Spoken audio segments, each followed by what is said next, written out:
Good afternoon to everybody. Myself is Jagdevappa, Assistant Professor of Psychology, Government First Grade College, Tipatur, Tumkur District, Karnataka. In the last session, we have discussed about the meaning and definition of forgetting. So today in this session we are discussing about the causes of forgetting. Why we forget, how we forget are the causes of forgetting. So the objective of this session is that to understand the causes for forgetting. So, some important theories can explain that why forgetting happening. Why should the forgetting happens? They are, first one is decay theory, second one is interference theory. So decay theory says that according to this theory or decay theory of forgetting, the events between learning and recall have no effect whatsoever on recall. It is the length of time the information has to be retained that is important. The longer the time, the more the memory trace decays, and as a consequence more information is forgotten. So another one is the interference theory. So interference theory means, according to this theory, we forget things because interference is the process by which recalling on information is prevented because of other information displaced or blocked or blocks it out in memory. So here in interference theory, we have two types of interference. In this theory, in interference theory, two types. One is proactive interference, another one is retroactive interference.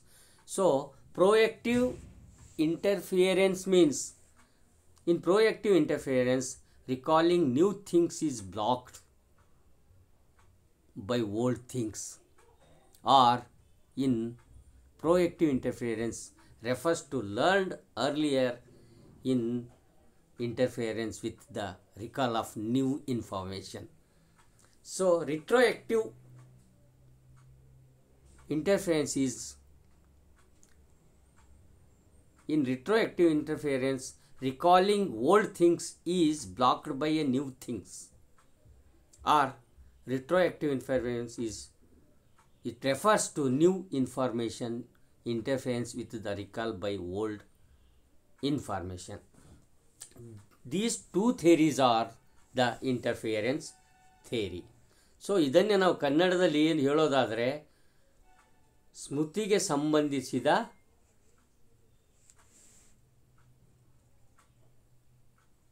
ಆಚೆ ಬರ್ತಕ್ಕಂಥ ವಿಷಯಗಳು ಬರದೇ ಇರೋದಕ್ಕೆ ಕೆಲವೊಂದು ಸಿದ್ಧಾಂತಗಳನ್ನು ನಾವು ನೋಡ್ತೀವಿ. ಏನು, ಯಾಕೆ ಬರೋದಿಲ್ಲ, ಅದಕ್ಕೆ ಕಾರಣಗಳೇನು ಅಂತೇಳಿ ನಾವು ನೋಡ್ತಾ ಹೋಗ್ತೀವಿ. ಒಂದನೇದ್ದು ಡಿಕೆ ಥಿಯರಿ. ಡಿಕೆ ಥಿಯರಿ ಅಂದರೆ ಇಲ್ಲಿ ಸ್ಮೃತಿ ಕ್ಷೀಣತಾ ಸಿದ್ಧಾಂತ ಅಂತ ಕರಿತೀವಿ. ಅಂದರೆ ಇದನ್ನು ಇಂಗ್ಲೀಷಲ್ಲಿ ನಾವು ಡಿಕೆ ಥಿಯರಿ ಅಂತೀವಿ. ಸ್ಮೃತಿ ಕ್ಷೀಣತಾ ಸಿದ್ಧಾಂತ ಅಂದರೆ ಸವಿಯುವಿಕೆಯ ಸಿದ್ಧಾಂತನೂ ಅಂತ ಕರೀತಾರೆ. ಸ್ಮೃತಿ ಕ್ಷೀಣತಾ ಸಿದ್ಧಾಂತ, ಅದೇ ಡಿಕೆ ಥಿಯರಿ. ಇದು ಸಿದ್ಧಾಂತ ಹೇಳೋದು ಏನಂದರೆ, ಆಯಾ ಘಟನೆಗಳಿಗೆ ಸಂಬಂಧಿಸಿದ ಜ್ಞಾಪಕಗಳು ಪುನರಭ್ಯಾಸವಿಲ್ಲದಿದ್ದರೆ ಅಥವಾ ವರ್ತನೆಯಲ್ಲಿ ಆಗಾಗ ಕಾಣಿಸಿಕೊಳ್ಳದಿದ್ದರೆ ಕಾಲ ಕಳೆದಂತೆಲ್ಲ ದುರ್ಬಲವಾಗಿ ಅಳಿಸಿ ಹೋಗುತ್ತವೆ ನಂತರ ಅವುಗಳನ್ನು ನೆನಪಿಗೆ ತಂದುಕೊಳ್ಳಲು ಸ್ವಲ್ಪ ಪ್ರಯಾಸ ನಾವು ಪಡಬೇಕಾಗುತ್ತೆ. ಅಂದರೆ ಒಂದು ಸಂಗತಿಯೂ ಅಥವಾ ವಿಷಯವೂ ನಮ್ಮಲ್ಲಿ ಚೆನ್ನಾಗಿ ನೆನಪಿನಲ್ಲಿರಬೇಕಾದರೆ ಆ ಸಂಗತಿಯು ನಮ್ಮ ಮೆದುಳಿನ ಸ್ಮೃತಿ ಜಾಲದಲ್ಲಿ ಚೆನ್ನಾಗಿ ಬೇರೂರಬೇಕು. ಅದಲ್ಲದೆ ಸಂಗತಿಗಳು ಅಸ್ಪಷ್ಟವಾಗಿ ಮೂಡಿದರೆ ಕಾಲಕ್ರಮದಲ್ಲಿ ಆ ಸ್ಮೃತಿ ಜಾಲಗಳು ಅಳಿಸಿ ಹೋಗುತ್ತದೆ. ಆಗ ನಮ್ಮಲ್ಲಿ ಆ ಸಂಗತಿಗಳಿಗೆ ಸಂಬಂಧಿಸಿದ ವಿಸ್ಮೃತಿಯುಂಟಾಗುತ್ತದೆ ಅಂತ. ಅಂದರೆ ಒಂದು ವಿಷಯವನ್ನು ಕಲಿಯುವಾಗ ಅದನ್ನು ಅರ್ಥ ಮಾಡಿಕೊಳ್ಳುವುದೇ ಯಾಂತ್ರಿಕವಾಗಿ ಕಲಿಯುವುದರಿಂದ ಅದು ಸ್ಮೃತಿ ಜಾಲದಲ್ಲಿ ಹೆಚ್ಚು ಕಾಲ ಉಳಿಯುವುದೇ ಇಲ್ಲ. ಇದರಿಂದ ನಮಗೆ ಏನಾಗುತ್ತೆ, ವಿಸ್ಮೃತಿಯನ್ನು ಉಂಟಾಗುತ್ತೆ.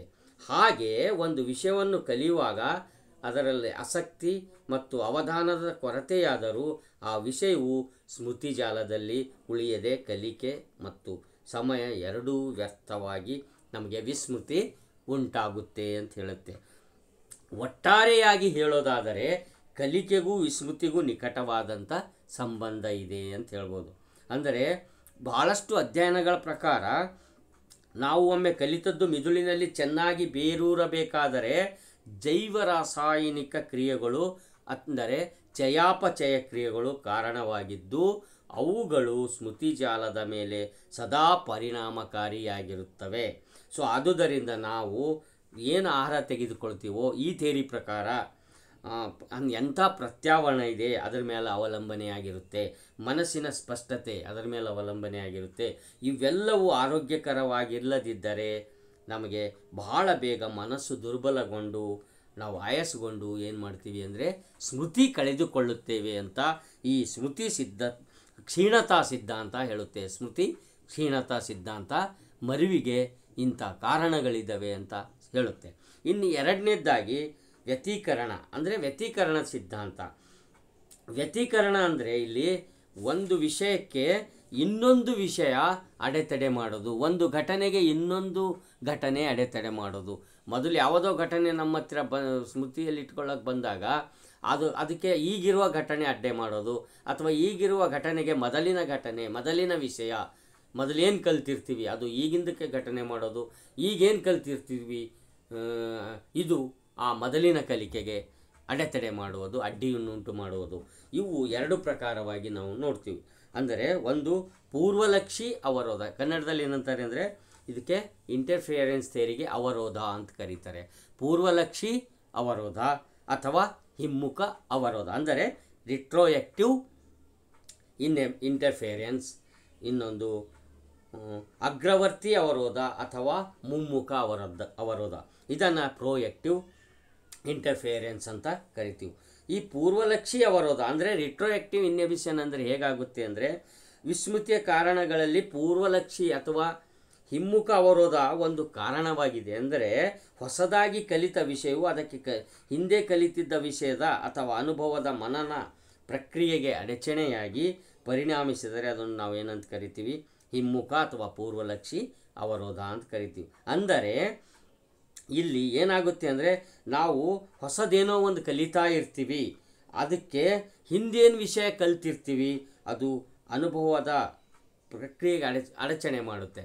ಹಿಂದೆ ಕಲಿತದ್ದಕ್ಕೆ ಈ ಹೊಸ ಕಲಿತ ವಿಷಯವು ಅದಕ್ಕೆ ಹಿಂದೆ ಕಲಿತಿದ್ದ ವಿಷಯದ ಪ್ರಕ್ರಿಯೆಗೆ ಬಹಳಷ್ಟು ಅಡ್ಡತಿಡ್ಡಿ ಬಂದು ಅಡಚಣೆ ಮಾಡುವುದಕ್ಕೆ ನಾವೇನಂತ ಕರಿತೀವಿ ಅಂದರೆ ಅದು ಹಿಮ್ಮುಖ ಅವರೋಧ ಅಥವಾ ಪೂರ್ವಲಕ್ಷಿ ಅವರೋಧ.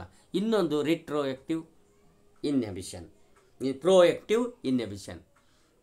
ಇದು ಅಗ್ರವರ್ತಿ ಅವರೋಧನು ಅಂತೇಳಿ ಕರಿತೀವಿ. ಅಗ್ರವರ್ತಿ ಅವರೋಧ ಅಂದರೆ ವಿಸ್ಮೃತಿಗೆ ಇದು ಕೂಡ ಒಂದು ಕಾರಣ. ಅಂದರೆ ಹಿಂದಿನ ಕಲಿಕೆ ಅಥವಾ ಅನುಭವ ಈಗಿನ ಕಲಿಕೆ ಅಥವಾ ಅನುಭವದ ಮನನ ಪ್ರಕ್ರಿಯೆಗೆ ಅಥವಾ ಜ್ಞಾಪಿಸಿಕೊಳ್ಳುವಿಕೆಯ ಮೇಲೆ ಅಡ್ಡಿಯನ್ನುಂಟು ಮಾಡಿದರೆ ಅದಕ್ಕೆ ಅಗ್ರವರ್ತಿ ಅವರೋಧ ಎನ್ನುತ್ತೇವೆ. ಒಟ್ಟಾರೆ ಪ್ರೋಯಾಕ್ಟಿವ್ ಇಂಟರ್ಫಿಯರೆನ್ಸ್ ಅಂದರೆ ಅದು ಏನಾಗುತ್ತೆ ಅಂದರೆ ಹಿಂದಿನ ಕಲಿಕೆ ಅಥವಾ ಅನುಭವ ಈಗಿನ ಕಲಿಕೆಗೆ ಅಥವಾ ಈಗಿನ ಅನುಭವಕ್ಕೆ ನೆನಪಿಸಿಕೊಳ್ಳಲು ಅಡ್ಡಿಯುಂಟು ಮಾಡುವುದೇನಾಗುತ್ತೆ ಅಂದರೆ ಪ್ರೋಯಾಕ್ಟಿವ್ ಇನ್ಹಿಬಿಷನ್ ಆಗುತ್ತೆ. ರಿಟ್ರೋಯಾಕ್ಟಿವ್ ಇನ್ಹಿಬಿಷನ್ ಅಂತಂದರೆ ಅದು ಹಿಂದೆ ಹೊಸದಾಗಿ ಏನು ಕಲಿತಾ ಇರ್ತೀವಿ ಅದಕ್ಕೆ ಹಿಂದೆ ಕಲಿತದ ವಿಷಯ ಅಥವಾ ಅನುಭವ ಏನಾಗುತ್ತೆ ಅಂದರೆ ಅಡಚಣೆಯಾಗಿ ಅದನ್ನು ನಾವು ಏನಂತ ಕರಿತೀವಿ, ರಿಟ್ರೋಯಾಕ್ಟಿವ್ ಆ್ಯಂಡ್ ಪ್ರೋಯಾಕ್ಟಿವ್. ಅಂದರೆ ರಿಟ್ರೋಯಾಕ್ಟಿವ್ ಅಂದರೆ ಪೂರ್ವಲಕ್ಷಿ ಅವರೋಧ, ಪ್ರೋಯಾಕ್ಟಿವ್ ಅಂದರೆ ಅಗ್ರವರ್ತಿ ಅಥವಾ ಮುಮ್ಮುಖ ಕಲಿಕೆ. ಪ್ರೋಯಾಕ್ಟಿವ್ ಅಂದರೆ ಮುಮ್ಮುಖ ಕಲಿಕೆ. ಇವು ಇವತ್ತಿನ ವಿಷಯಗಳು. ಅರ್ಥ ಆಗಿದ್ದಾವೆ ಈ ಥಿಯರಿ ಅಂತ. ಕಾಜಸ್ ಆಫ್ ಅಥವಾ ಮರಿವಿಗೆ ಕಾರಣಗಳು, ವಿಸ್ಮೃತಿಗೆ ಕಾರಣಗಳು ಅಂದರೆ ಒಂದು ನಶಿಸುವ ಸಿದ್ಧಾಂತ, ಇನ್ನೊಂದು ಅವರೋಧ ಅಥವಾ interference. Decay theory and interference theory. ಇಂಟರ್ಫಿಯರೆನ್ಸಲ್ಲಿ ಎರಡು ಪ್ರಕಾರ. ಮೊದಲು ಕಲ್ತಿದ್ದು ನಂತರ ಕಲಿಕೆಗೆ ಅಡಚಣೆ ಮಾಡೋದು, ನಂತರ ಕಲ್ತಿದ್ದು ನೆನಪಿಸ್ಕೊಳ್ಬೇಕಾದ್ರೆ ಹಿಂದಿನ ಕಲಿಕೆ ಅಡಚಣೆ ಮಾಡೋದು. ಸೊ ಈ ವಿಸ್ಮೃತಿಗೆ ಕಾರಣವಾಗುವಂಥ ಈ ಎರಡು ಸಿದ್ಧಾಂತಗಳನ್ನು ನನಗೆ ಗೊತ್ತಿರೋಷ್ಟು ಇದಕ್ಕೆ ಸಂಬಂಧಪಟ್ಟಿದ ಮಾಹಿತಿಗಳನ್ನು ನಾನು ಪ್ರಾಮಾಣಿಕವಾಗಿ, ನನಗೆ ಎಷ್ಟು ಗೊತ್ತಿದೆಯೋ ಅಷ್ಟು ಪ್ರಾಮಾಣಿಕವಾಗಿ ನಿಮ್ಮ ಮುಂದೆ ಪ್ರದರ್ಶನ ಮಾಡಿದ್ದೇನೆ. ನೀವು ಅರ್ಥ ಮಾಡ್ಕೊಂಡಿರಿ ಅಂತ ಹೇಳ್ತಾ ಇವತ್ತಿನ ಅಧಿವೇಶನವನ್ನು ನಾನು ಮುಗಿಸ್ತಾ ಇದ್ದೀನಿ. ಧನ್ಯವಾದ. Thank you one and all.